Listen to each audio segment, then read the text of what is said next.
understand how the IMF weighs a member country's interests, economic interests, when it is in a monetary union, when the interests may be that it be out of a monetary union.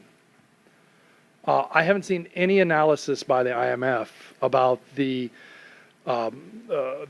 pros and cons, the economic pros and cons of Greece exiting the euro. And it seems to me that Madame Lagarde has expressed herself as a pro-euro and a pro-EU advocate. So help me to understand, one, why we haven't seen any economic analysis to defend the IMF's position to not counsel Greece for exiting the euro, or two, how it weighs this decision when obviously other member countries who are not in a program want Greece to stay in the euro. Do you understand where I'm getting at? I just haven't seen any analysis from the IMF to defend or argue either case. You know, the amount of economic analysis that we've undertaken on Greece over the last 7 years, you probably know as well as anyone, Ian, is voluminous. So, you know, I think there's plenty out there to analyze and digest. But respectfully, if I may, well, I'm coming to your question. Hasn't done that. I'm coming to your question. Okay, I apologize. So, you know, on the question of Greece being a member of the Eurozone and the monetary union, you know, it's been Greece's explicit objective to retain its membership of the Eurozone. It's been one of its priority objectives since the very beginning. It's been also a priority objective of the other Eurozone members.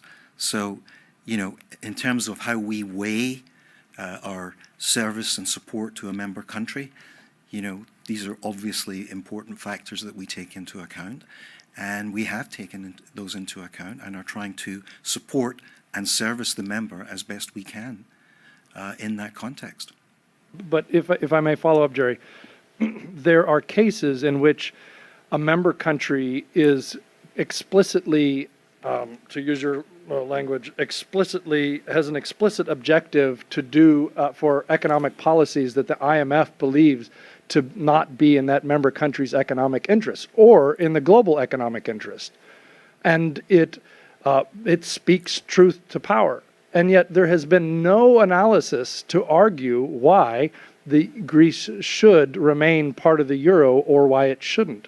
And to me, that's a fundamental economic argument, since you're talking about internal devaluation versus a nominal exchange rate devaluation. I mean, that's at the heart of the problem. So can you tell me why the IMF hasn't at least published its analysis or any analysis on why Greece should remain in the euro or should exit as a part of its truth-telling economic advice to a member country?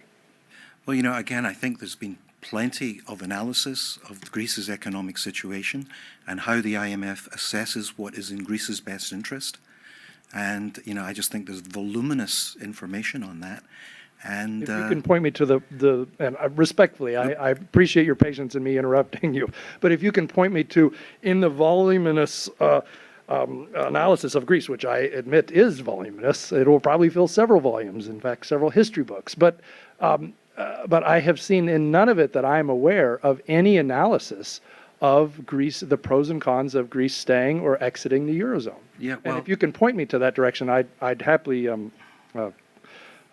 close my mouth, fermer mon bouche. Ian, I'm going to hold you to that.